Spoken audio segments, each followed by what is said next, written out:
Now, she's the original screen siren from the golden age of Hollywood, and the world's fascination with Marilyn Monroe continues, even 50 years after her death.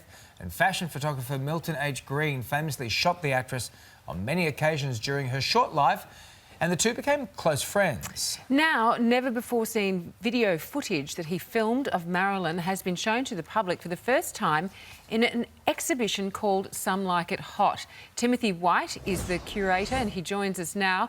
Good morning to you, Timothy. Now, Milton H. Green first met Marilyn Monroe almost 60 years ago. So why is this footage only just being seen now?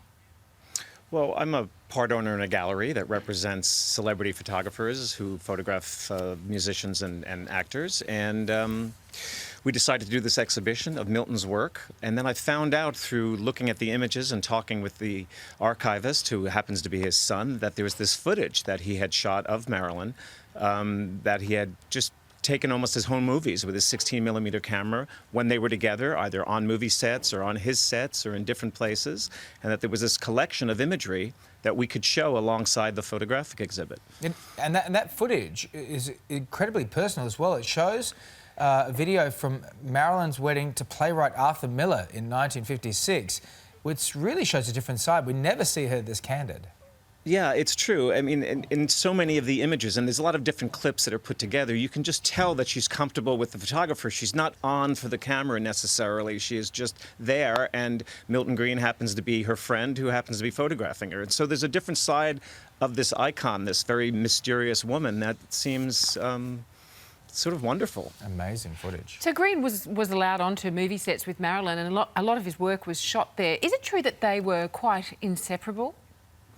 They were good friends for a very long time. In fact, they had a production company together. They did the movie Bus Stop together, and I'm not sure the second one, but there is another movie that they did together, and they had a production company for 10 years. So they worked together both in film and in the still realm. Because he was really trying to help her get away from the stereotype, that blonde, dumb blonde.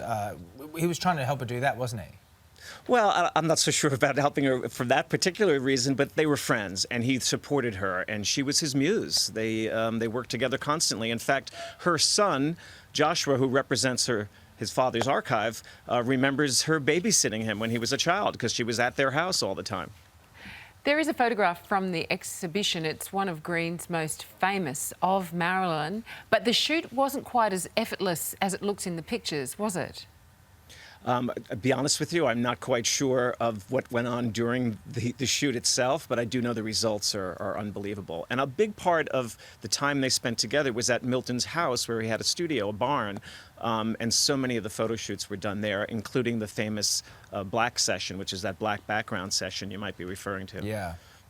Well, look, it's fascinating stuff, Timothy. Congratulations on securing it and showing it. The photographs of Marilyn can be viewed and purchased online here in Australia at morrisonhotelgallery.com.